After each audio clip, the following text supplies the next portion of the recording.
નમસ્કાર, હું વિવેક મહેતા રજૂઆતમાં તમારું સ્વાગત છે.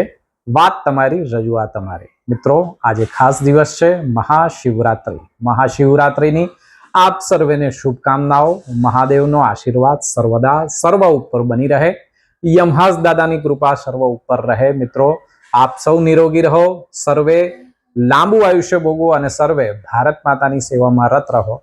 આજના દિવસે બીજા એક ખાસ સમાચાર, ખુશીના સમાચાર આપવા જઈ રહ્યા છે કે ચાણોદ મુકામે, યાત્રાધામ ચાણોદ મુકામે, દક્ષિણ પ્રયાગ એવા ચાણોદ મુકામે જે બસની તકલીફ હતી, બસો નહોતી આવી રહી અને યાત્રાળુઓને અને નાગરિકોને તકલીફ પડી રહી હતી, એ તકલીફનું નિવારણ આવ્યું છે. આજે મહાશિવરાત્રિના દિવસે અમે તમને આનંદના સમાચાર આપી રહ્યા છે કે 20 થી બધું બસોની ફાળવણી થઈ છે. તમે જોઈ શકો છો કે બસના ટાઈમ ટેબલ સાથેનું જે ટાઈમ ટેબલ છે એ આપવામાં આવ્યું છે. મિત્રો, ડભોઈ, ગોગંબા, ડાકોર અલગ અલગ બસ ડેપોમાંથી બસો ફાળવવામાં આવી છે. અલગ અલગ સમયની ફાળવણી કરવામાં આવી છે. સાથે અલગ અલગ જિલ્લા ફેરના જે ડેપો છે ત્યાંથી પણ અલગ બસોની ફાળવણી કરવામાં આવી છે. મિત્રો, આ સમાચાર આપતા અમને આનંદ થાય છે.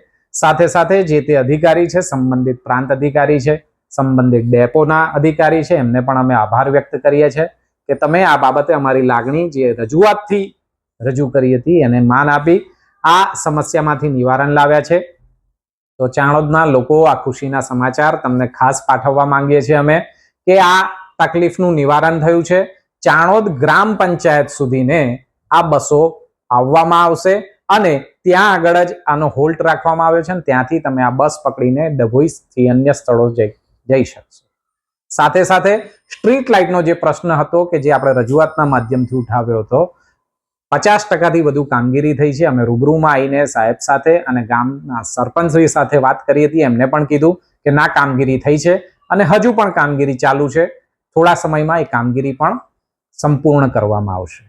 મિત્રો, અમે રજૂઆતના માધ્યમથી આવા લોકોના જે પ્રશ્નો છે, લોકોની સમસ્યાઓ છે, એનું નિરાકરણ લાવવાનો પ્રયત્ન કરતા રહીશું. અમને વિશ્વાસ છે કે સંબંધિત અધિકારી કદાચ કામના ભારણને લીધે, વ્યસ્તતાને લીધે કામ મોડું પણ થાય છે, પરંતુ થાય છે.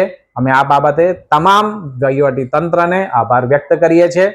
સાથે સાથે અમને આશીર્વાદ મળે કે મહાદેવ આપણી સર્વે સમસ્યાઓનું નિરાકરણ લાવે, આવી જ રીતે લાવે અને આપણે સૌ વહીવટી તંત્ર સાથે મળીને કામગીરી કરીએ. તમારી કોઈ સમસ્યા હોય, તમારા કોઈ પ્રશ્ન હોય તો તમે અમને જણાવજો. અમે રજૂઆતના માધ્યમથી રજૂ કરવાનો પ્રયત્ન કરતા રહીશું. આભાર. ભારત માતા કી જય.